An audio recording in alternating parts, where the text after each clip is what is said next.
Dans cet exercice, on va calculer l'impédance équivalente, donc soit un circuit électrique ci-contre qui est composé de deux branches alimentées par une tension sinusoïdale. Et il faut trouver l'impédance de chaque branche. Pour cela, ce qu'on va faire, on va représenter le schéma autrement. Donc, à la place des dipôles, les résistances, les bobines et les condensateurs, je vais noter les impédances. Je vais mettre leur impédance. Comme ça sera beaucoup plus lisible. Donc, ici, nous avons les 4 impédances qui sont alimentées par ce générateur de tension. Donc, je vais marquer ZR, l'impédance de la résistance, ZL, ensuite à nouveau ZR et ZC. Dans la première branche, donc cette branche-là, donc je vais appeler la branche numéro 1, les deux impédances sont branchées en série. Donc je peux les remplacer par une résistance, par l'impédance équivalente Z1. D'accord? Dans la deuxième branche, pareil, les deux impédances sont en série, donc je vais les remplacer par une impédance équivalente Z2. Et au final, les deux impédances Z1 et Z2 sont branchées en parallèle, donc je peux les remplacer par une impédance finale, je vais appeler juste Z. Donc on va faire par les étapes. Donc d'abord, je vais calculer les impédances de chaque branche. Donc première question, l'impédance Z1. Donc Z1 est constituée de ZR, l'impédance de la résistance, plus l'impédance de la bobine. L'impédance de la résistance, c'est juste R. L'impédance de la bobine, c'est J oméga L. Ensuite, Z2, l'impédance de résistance, les deux sont en série, plus l'impédance de condensateur. Donc, ça sera R moins J divisé par oméga C. Et maintenant, pour calculer l'impédance complexe, l'impédance totale du circuit, donc les deux impédances Z1 et Z2 sont en parallèle. Donc, ça sera Z1 fois Z2 divisé par Z1 plus Z2. Pour simplifier les calculs, je vais traiter séparément le numérateur et dénominateur. Donc Z1 fois Z2, donc j'ai R plus J oméga L, facteur R moins J oméga L. Et dans le dénominateur, j'ai Z1 plus Z2. Donc, ça sera R plus R. Bon, on va écrire R plus J oméga L plus R moins J divisé par oméga L. Donc, ça sera R plus R, 2R. Ensuite, je vais factoriser par J. Et ça sera oméga L, donc ça c'est oméga C, moins 1 sur oméga C. D'accord? Donc, maintenant, je vais mettre ensemble tout ça. Donc, Z sera égal à Z1, Z2. Donc, je vais réécrire R. Et en plus, je vais développer. Donc, ça sera R au carré moins J R divisé par oméga, ça c'est C, oméga C, plus J R oméga L, et plus, vu que J fois J, ça fait moins 1, Donc, oméga et oméga se simplifient. Donc, plus L divisé par C. Et tout ça, on divise par 2R plus J oméga L moins 1 sur oméga C. Maintenant, il faut multiplier par un nombre conjugué de dénominateur. Donc, on multiplie le dénominateur par 2R moins J oméga L moins 1 sur oméga C. Et par le même nombre, on va multiplier le numérateur. Donc 2R moins J oméga L moins 1 sur oméga C. Donc, ça sera donc, égal. Donc, ça sera R au carré plus L divisé par C. Donc, je vais d'abord regrouper tout ce qui est réel et la partie imaginaire. Donc, ça sera R au carré plus LC plus J oméga RL, donc ici oméga RL, moins R divisé par oméga C. Facteur, donc ici nous avons 2R moins J oméga L moins 1 sur oméga C.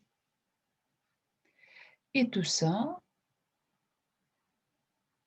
est divisé par le produit de deux nombres conjugués. Donc, ça sera la partie réelle au carré, donc 4R au carré, plus partie imaginaire au carré, oméga L, moins 1 sur oméga C, tout ça au carré.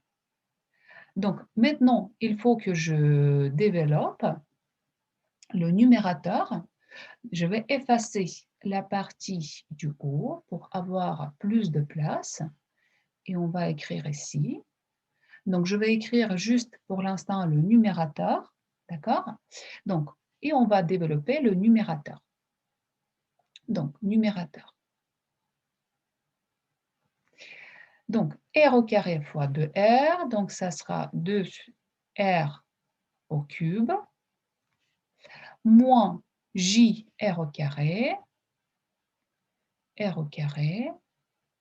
Oméga L moins 1 sur oméga C. Ensuite, plus LC multiplié par 2R, plus 2RL divisé par C, moins J, L divisé par C, L divisé par C, facteur, donc L oméga L, moins 1 sur oméga C. Très bien. Ensuite, plus J fois 2R, plus J fois 2R, facteur, donc oméga RL, moins R divisé par oméga C. Et moins J fois J, donc ça fera plus. Et nous avons les deux parenthèses, donc oméga RL moins R divisé par oméga C, oméga L moins 1 sur oméga C. Donc, je ne vais pas développer cette parenthèse. Donc, maintenant, je vais regrouper toutes les termes positifs, donc réels, tous les termes réels. Donc, nous avons 2R au cube, 2RL divisé par C, et nous avons, voilà, cette parenthèse-là. D'accord?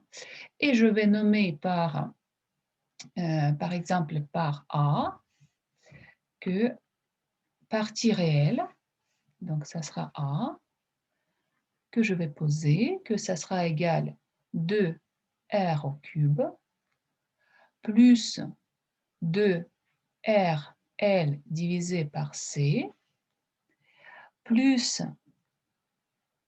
oméga rl moins r divisé par oméga c, oméga l moins 1 sur oméga c.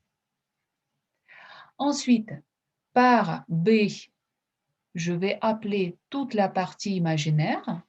Donc, ça sera moins r au carré, facteur oméga L moins 1 sur oméga C, moins L divisé par C, le même facteur, donc oméga L moins 1 sur oméga C, et plus 2R facteur oméga RL moins R divisé par oméga C. Déjà, donc cette partie-là, je vais effacer, on n'a pas besoin, donc on a utilisé tout. Et maintenant, pour cette impédance équivalente, regardez, je ne vais pas réécrire toutes ces expressions qui sont super longues. Je vais juste écrire, donc là, A plus JB. Et ça sera l'impédance équivalente. Donc, j'aimerais attirer votre attention à quel point, vous voyez, c'est lourd utiliser cette méthode quand vous avez l'expression des impédances sous forme algébrique, c'est-à-dire que sous forme A plus JB. Maintenant, ce que je vous propose, on va calculer l'impédance totale, mais d'abord, on va présenter chaque impédance sous la forme exponentielle. Et vous allez voir à quel point c'est beaucoup plus facile à à faire les calculs sous forme exponentielle. Donc, j'efface tout ça et on va réécrire Z1 et Z2 sous forme exponentielle. Donc, Z1 sera égal. Donc, le module de Z1, ça sera racine de R au carré plus oméga L au carré exponentielle J phi 1. Et phi 1, ça sera égal arc tangent de partie imaginaire sur partie réelle. Donc, oméga L divisé par R. Ensuite, Z2, la même chose. Donc, le module de Z2, donc racine de partie réelle au carré, plus partie imaginaire au carré, exponentielle J phi 2, où phi 2 sera égal à moins arc tangent, parce que ici nous avons la partie imaginaire qui est négative, donc arc tangent de moins x, ça sera moins arc tangent.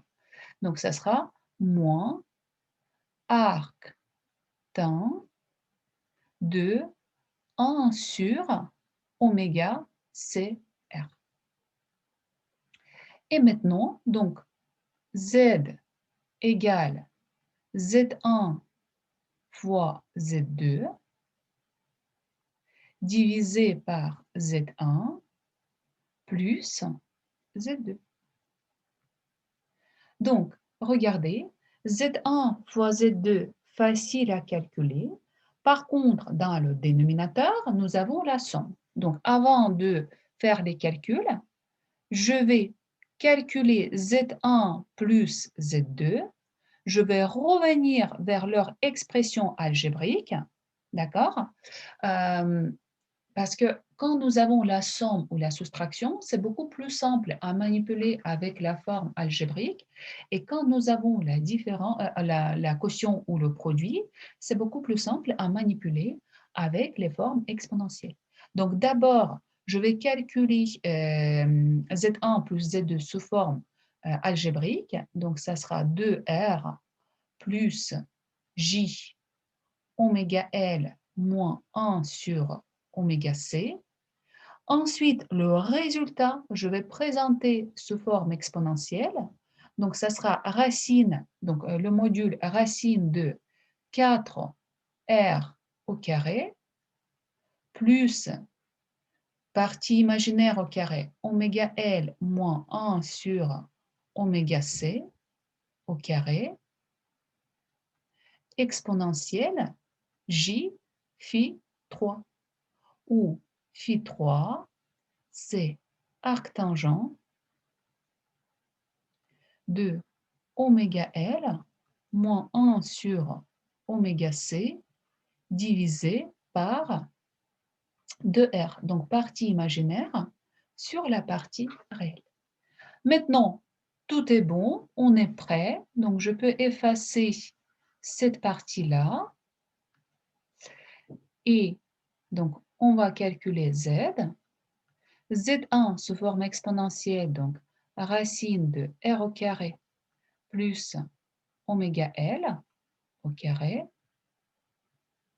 exponentielle J phi 1 fois racine, donc Z2 R au carré plus 1 sur oméga C au carré,